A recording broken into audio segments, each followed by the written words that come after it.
This next tutorial looks at hierarchical structures.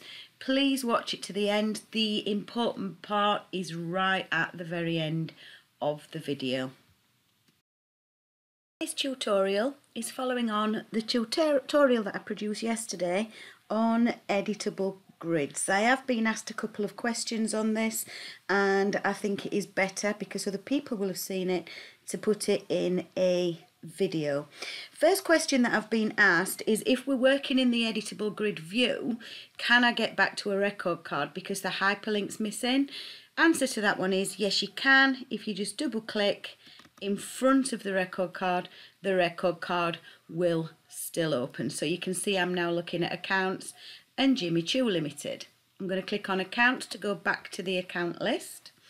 Now, the next thing that we're going to look at is when we've got the editable grid active, and we can see that as we've got the group by option live, you'll see that we've lost the hierarchical structure. Now, it is very simple to turn off this editable grid. We simply go up to the top of the screen to the show as option, use the drop down and change it back to read only grid, and that will bring back the structure. In the system that we're looking at today, we're looking at my active accounts, and I haven't got any hierarchies set up, so we're going to do that so that I can show you the second part of this useful functionality. So we're going to click on the parent company sample account, and you can see that there's nothing in the parent account field. It is the parent account. But what I'm going to do is scroll down on the right till I get down to the child accounts area, hit the plus button, use the lookup field, and I'm going to link this to child company 1. So I've now created a child account within a parent account.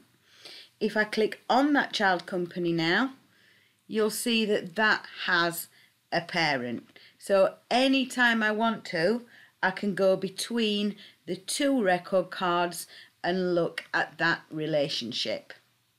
We're going to look at that in a slightly different way. We're going to go back to the accounts list, and we're going to open child company 2. So if we open that one, you'll see this one hasn't got a parent, but I can also add the parent in here. So I'm going to say this is its parent account. I'm going to save my changes. I've got unsaved changes down here, and when I go back to the accounts list, you'll now see that the hierarchical structure is back. Now at any point we can click on that and we can see those relationships. What you can also do in here is you can change this card so that it displays different data, but we will look at that in another tutorial.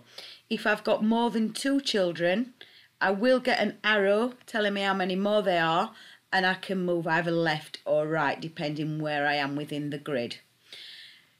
Last one on this, if I just open this so that you can see in here, I've got my child company 1, child company 2, but I've also got a little picture of a form, and I can open the record card directly from here, or I can do it from within the main grid. So if I do that, it will open that as a new screen. So I can go in, have a look at that record card, work with it, but I haven't, if I just click behind that, lost the initial structure. It's opened it as a new screen. I'm just going to show you one more thing on this, and this, I believe, plug myself, is why you need a professional trainer to train your staff. Some people find this functionality, think it's absolutely wonderful, but there's one small thing that is really, really hugely important that you need to take into consideration. If I go to this parent account now, and then scroll down on the right and look at the child, a user without the correct training may go here and hit that delete button. I'm going to hit that and just show you what happens it's going to delete the actual account. You will lose the full account. It will give you confirmation, but as an experienced trainer, I know that a lot of people won't read that instruction and they'll just go for the delete button. So it can be pretty dangerous. So I'm just going to cancel that. The best way to release that link, if you've linked the wrong one, is to go back up to the child and take the data out of this field. So if I click once, I can now backspace it out, save my changes, and when I go back to my accounts list, I haven't deleted anything. I've just taken away the link. So I hope that you've watched this video to the end, because that is really, really key. If you've got any questions on that functionality, it is really useful and it does excite users. But if you've got any questions on that at all, please don't hesitate to contact me directly. I hope that helps, and just remember, if you want to go back to the grid, click here and put your editable grid back on. Thank you for watching.